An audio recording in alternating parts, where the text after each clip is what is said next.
அனைவருக்கும் வணக்கம். நாம் இன்னைக்கு என்ன தகவல் பார்க்க போறோம் அப்படின்னா, விக்ரமாதித்தன் கதை நம்ம ஆரம்பத்தில பார்த்துக்கிட்டு இருந்தோம். கதையோட அறிமுகம் பார்த்துருக்கோம்.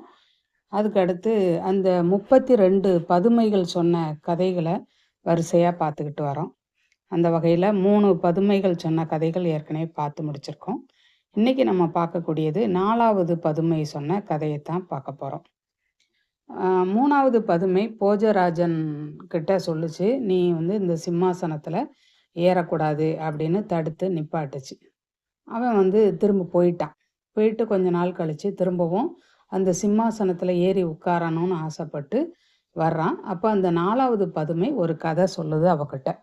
என்ன கதை சொல்லுது அப்படின்னா, விக்ரமாதித்தன் ஒரு மன்னர் அரசாட்சி செஞ்சுகிட்டு இருந்தாரு. அப்படி இருக்கக்கூடிய காலகட்டத்துல ஆ சம்புகாரி அப்படின்னு ஒரு பட்டணம் இருந்துச்சு. அந்த பட்டணத்துல கனகேந்திரன் அப்படின்னு ஒரு செட்டியார் இருந்தாரு. அந்த செட்டியாரு உஜ்ஜயினி மாகாளி பட்டணத்துக்கு வந்தாரு. வரும்போதே என்ன பண்ணாருன்னா, கையில கொஞ்சம் ரத்தினங்கள கொண்டு வர்றாரு. அத விக்ரமாதித்த ராஜா கிட்ட கொண்டு காமிக்கிறாரு. அவர் முன்னாடி வைக்கிறாரு. வச்சுட்டு விக்ரமாதித்த ராஜாவ கும்பிடுறாரு. "சாமி, இன்னும் கொஞ்சம் ரத்தினங்கள் என்கிட்ட இருக்கு. அதையும் நான் உங்ககிட்ட கொண்டு விக்கணும்னு வந்திருக்கேன். அத நான் வித்துட்டேன்னா, அதுக்கு பின்னாடி இன்னும் கொஞ்சம் ரத்தினங்கள் என்கிட்ட இருக்கு" அப்படின்னு சொன்னாரு. உடனே விக்ரமாதித்த ராஜா கேட்டாரு செட்டியார்கிட்ட, "அ ஐயா, நீ இன்னும் எத்தனை ரத்தினம் தான் வச்சிருக்க?" அப்படின்னு கேட்டாரு. அதுக்கு கனகேந்திர செட்டியார் சொன்னாரு, "என்கிட்ட இன்னும் 10 ரத்தினங்கள் இருக்கு" அப்படின்னு சொன்னாரு. அப்போ விக்ரமாதித்த ராஜா சொல்றாரு, "அந்த ரத்தினங்களோட விலை என்ன மொத்தம்?" அப்படின்னு கேட்ட உடனே அவன் சொல்றான், அந்த வியாபாரி, "ஒரு ரத்தினத்தோட விலை 1,00,00,000 திரவியம்" அப்படின்னு அந்த செட்டியார் சொல்றாரு. அப்போ விக்ரமாதித்த ராஜா சொல்றாரு, "அந்த 10 ரத்தினங்களையும் நீ எனக்கே குடுத்துரு" அப்படின்னு சொல்றாரு. "நானே அத மொத்தமா விலைக்கு வாங்கிக்கிறேன். எனக்கு அந்த 10 ரத்தினங்களையும் குடுத்து அனுப்பு. நான் ஒரு ஆள உன்கூட அனுப்பி வைக்கிறேன்" அப்படின்னு சொல்லிட்டு, ஒரு முத்திரை பதித்த ஒரு மனுஷன செட்டியார் கூட அனுப்பி வைக்கிறாரு.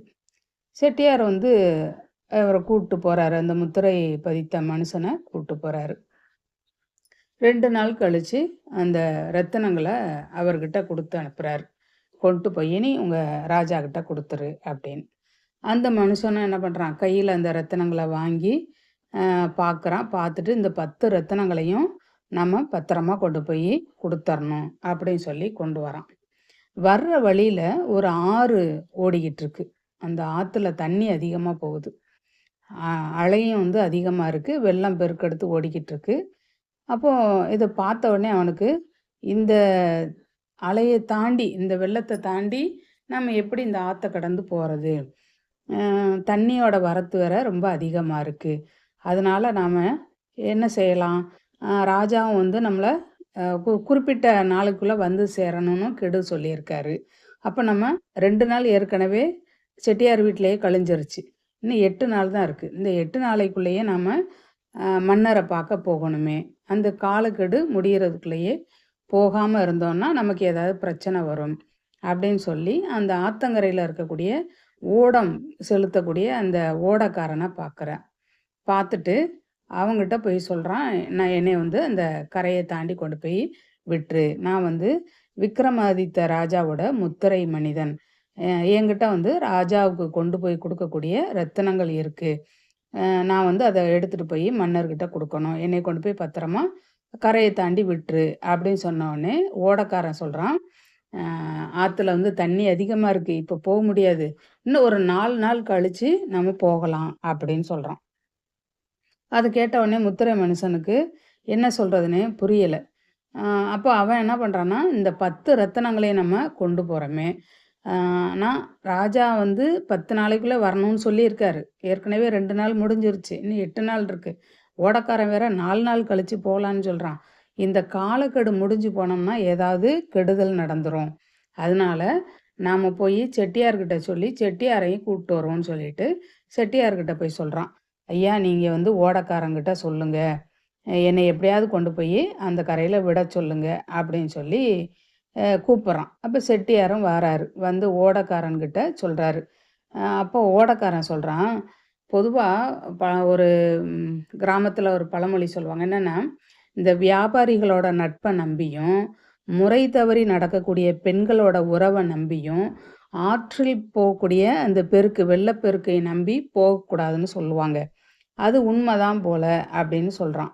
அப்ப அந்த முத்திரை மனிதன் சொல்றான், என்கிட்ட 10 ரத்தினம் இருக்கு இல்லையா? அதுல 5 ரத்தினத்த நான் உன்கிட்ட தர்றேன். நீ என்னை எப்படியாவது கொண்டு போயி இந்த ஓடத்துல ஏத்திட்டு போயி, அடுத்த கரையில என்னைய ஆத்த கடந்து உஜ்ஜயினி பட்டணத்துல கொண்டு போய் விட்டுரு. நான் வந்து விக்ரமாதித்த ராஜாவுக்கிட்ட இந்த 5 ரத்தினத்தையும் கொண்டு போய் குடுத்துர்றேன் அப்படின்னு சொல்றான். ஆ அப்போ சரின்னு சொல்லி அதேபோல ஓடக்காரன் அந்த 5 ரத்தினங்களையும் வாங்கிக்கிட்டு, இவன கொண்டு வந்து ஆற்றினுடைய கரைய கடந்து கொண்டு போய் விட்டுறான். அப்போ அந்த முத்திரை மனிதன் வந்து அந்த 5 ரத்தினங்களையும் எடுத்துட்டு போய் விக்ரமாதித்த ராஜா முன்னாடி வச்சு அவர வணங்குறான். ஐயா, நான் வந்து 5 ரத்தினங்கள் கொண்டு வந்திருக்கேன்.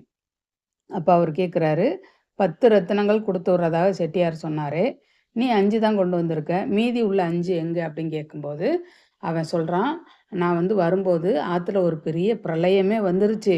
அதனால ஓடக்காரன் வந்து படகு செலுத்த மாட்டேன்னு சொல்ட்டான்.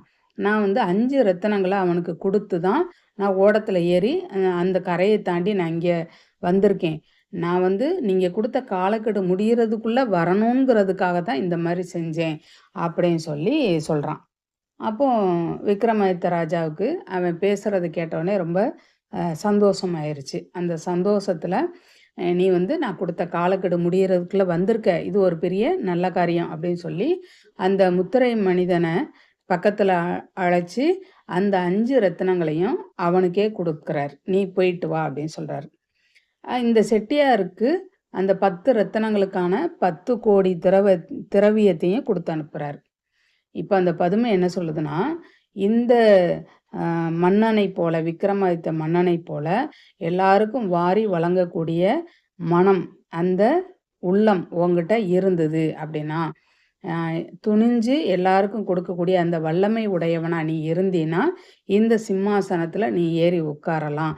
அப்படி இல்லைன்னா, நீ ஏறாத அப்படின்னு 4வது பதுமை போஜராஜன தடுத்து நிப்பாட்டுது. அவன் வெட்கப்பட்டு தலை குனிஞ்சு அங்கருந்து புறப்பட்டு செல்றான். இதோட 4வது பதுமை சொன்ன கதை நிறைவடையுது. அடுத்த கதைய நம்ம அடுத்த பகுதியில பார்க்கலாம். நன்றி, வணக்கம்.